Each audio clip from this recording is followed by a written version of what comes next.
So, Carrie, we're about to talk about an activity and a technique for trainers to use when they're in a classroom trying to work with breakout groups. What situation specifically would you use this in? You're going to speak loudly. Yeah. Okay, so for breakout groups, really any activity where I have them applying what we've just learned, I tend to aim for breakout groups simply because they're learning from their small groups, and they're essentially 9 times out of 10 we're having them teach back what they learned and then building on that knowledge from the other groups. So it's kind of a 3-part series in terms of how they're learning. One of my favorites to do, and this is whether I have a 1-day or a 2-day, 3-day, 4-day, regardless of the amount of days, as long as there's 1 day, I like to do what I call 4 corners.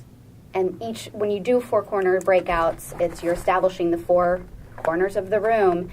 And my favorite of this is to find out what time of day they peak. So all my people that peak in the morning are going to go to one corner. All of my midday peakers are going to go to another corner. My evening, and then my all day long, they maintain the same level.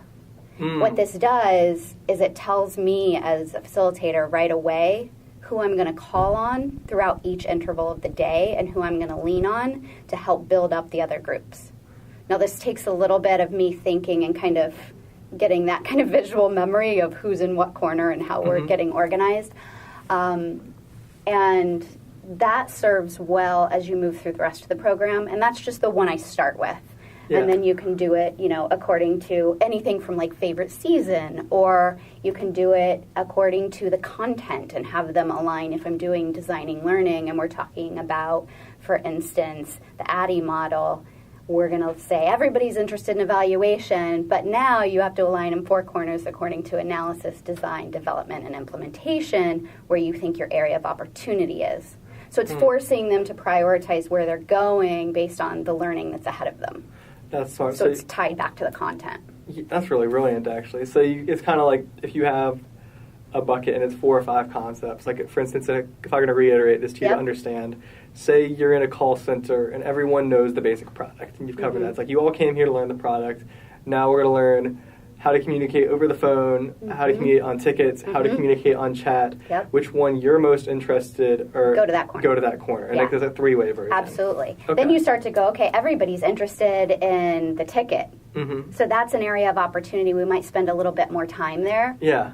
Or I might give them a little extra time and shave off elsewhere. Yeah.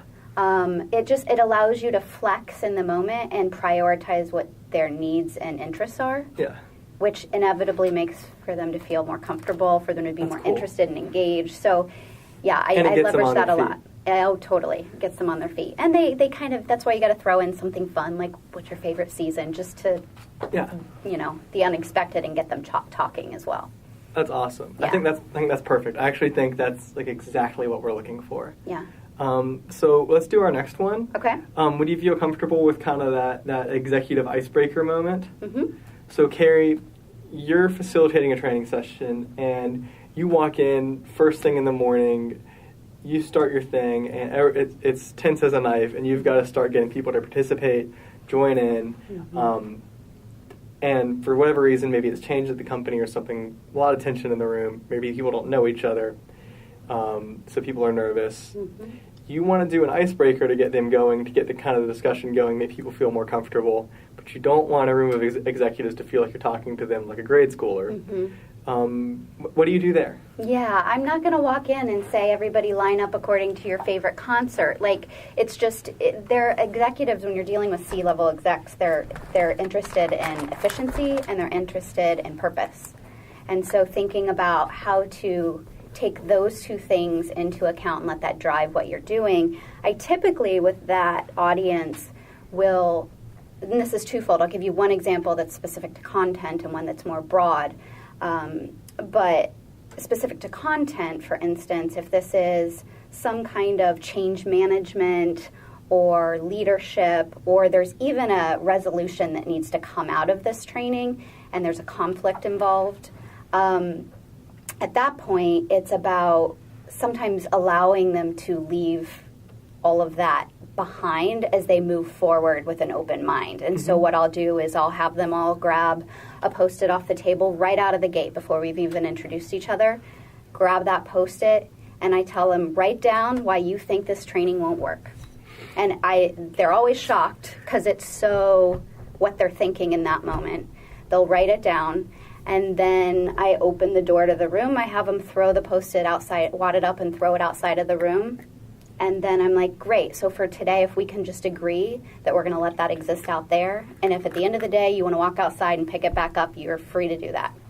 But let's give this time together some really focused and positive energy.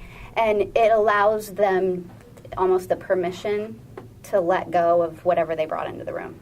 That's super cool. And that's, again, absolutely what we're looking for. Again, that's That's a good one. And sometimes that's so good. Sometimes it can be specific. That's a vague, but sometimes you can get really specific. So maybe if it is about, conflict resolution, write down the one person that's just going to be like in your mind telling you, or write down the one reason you think this won't work, or the one person that's in your way, whatever the case may be, depending on the topic, because it allows them to get out of their way. So that's one thing I'll do.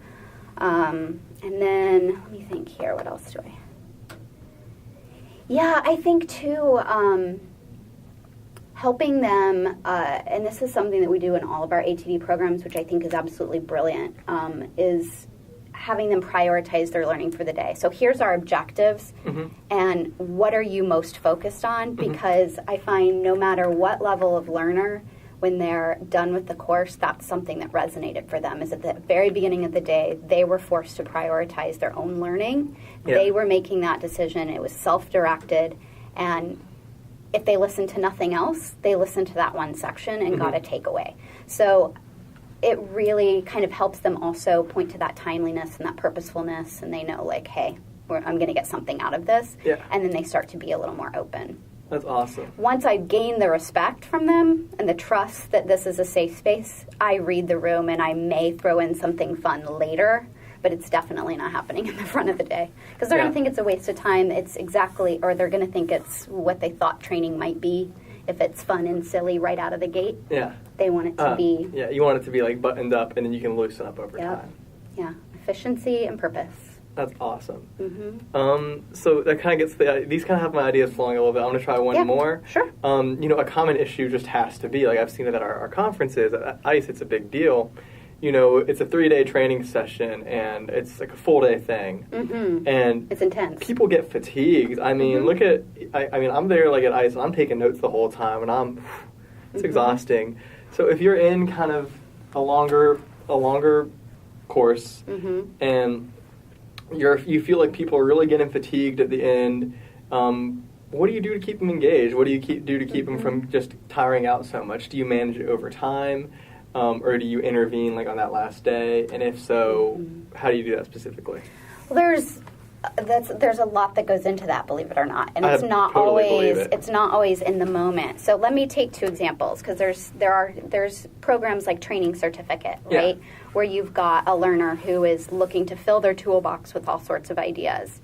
So in that way, anytime I need to do an energizer, and I'll give you a specific example, I was at a program for one of our on-site clients, and we had come back from lunch, and it was like day 3, and they're exhausted, they're mentally spent, and they come back and they're just kind of chattering, and I've given them instructions to start the next activity, and I can see they're just they're not there, and it was very out of character for this group. So at that point I thought, okay, we need an energizer, but I don't have time to waste. So we got up and we got in a large circle, and they went around the group, and I said, great, so tell me as a trainer, because they're all trainers in the room, what do you do when you have a fatigued audience that isn't paying attention to what's coming next? Tell me what your one tip is, and we're going to add to everybody's toolbox based on our ideas. And we went around and got about halfway through, and someone goes, wait a minute, are you doing this because we weren't paying attention? And so it kind of served as a case study, and at the same time it got their attention and kind of passively said, let's focus. That's awesome. Yeah, passive-aggressive approaches, that's me. It worked. But it worked in that case. So there you can kind of use your chops and have fun with it, because it's something that they will encounter themselves. Yeah. So that's one example. When you get to a program like Designing Learning, that's a 3-day, very technical, systematic, very like nitty-gritty, heavy course. So like you experience that afternoon of day 1. Oh. And then it continues on for the next 2 days. So I think for something like that, I do a lot of setup at the beginning where I'm letting them know, hey, I'm going to check in, and if I see that maybe the cognitive load is being experienced, we're going to check in, and what do you guys want to do to just relieve the pressure for a few minutes? Then I let them kind of collaboratively discuss what that may be. Do you want to stand up and go on break? Do you want to just mingle and get to know each other? That second one is the one I throw out as an option, and they usually pick that because they like that as something different than a break, which is what we're aiming for. So they'll get up and they'll say, we designate a word. The last one I did, it was chocolate. And so it's always some kind of food. But they'll say chocolate, and I'll say, great. Find someone you haven't talked to today and share another tip for how you're designing learning programs. And then it's still purposeful. It's still networking. They're still thinking, but it feels more social and collaborative and fun. It feels like they're socializing, but they're really learning. Right.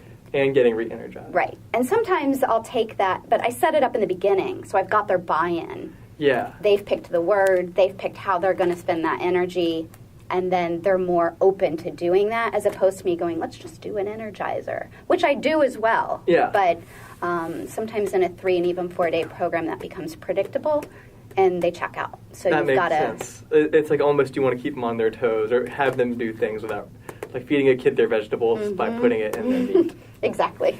Yeah. Exactly. So. Okay,